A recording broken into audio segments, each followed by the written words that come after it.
How about we solve for x in these logarithmic expressions? So they've given us an expression, but we don't want to really care about it right now. What we want to do first is find the domain. And we'll do that by taking our 5 minus x right here, the log expression with the x term in it, and we want to set that greater than 0, since 5 minus x should be greater than 0. Alright, now if we simplify this, we get x is less than 5, and that is our domain. Now we want to work with the expression that they've given us. That's step number 2. We have log 5 minus x, and on the other side of the equation we can simplify 3 times log 2 to log 2 cubed. That's just using the basic logarithmic property. And if you need to brush up on those, go check out our logarithmic properties tutorials. Alright, so now we can write this as log 5 minus x is just equal to log of 8, since 2 cubed is equal to 8. Now we can finally set equal 5 minus x to 8. When we set that equal, all we need to do is algebraically manipulate this and simplify to get x is equal to negative 3.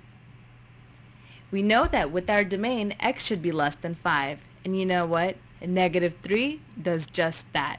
So we finally solved for x, and we've found that it's within our domain. Now here's when you pause the video and try this problem out yourself. When you're done, we will work it out together.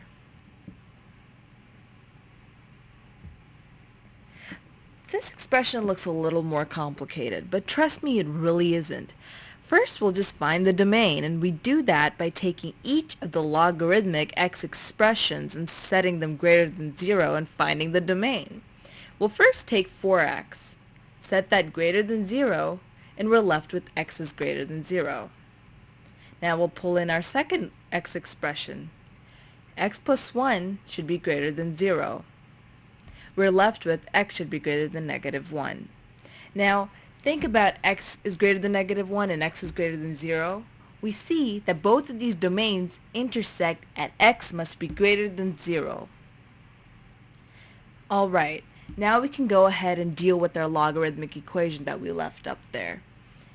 Now, on the left-hand side of the equation, we can simplify using basic logarithmic properties as log to the base 7 4x divided by x plus 1, since these logarithmic expressions were being subtracted.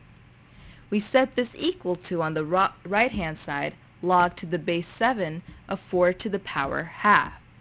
That's just the square root of 4, so we can write that as log to the base 7 of 2. Just like that.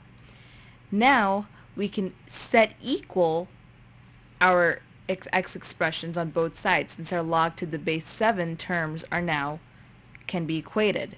So 4x divided by x plus 1 is equal to 2. Simplifying, 4x is equal to 2x plus 2. Subtracting the x terms, we get 2x is equal to 2. And this gives you a final answer of x is equal to 1. And we check this with our domain.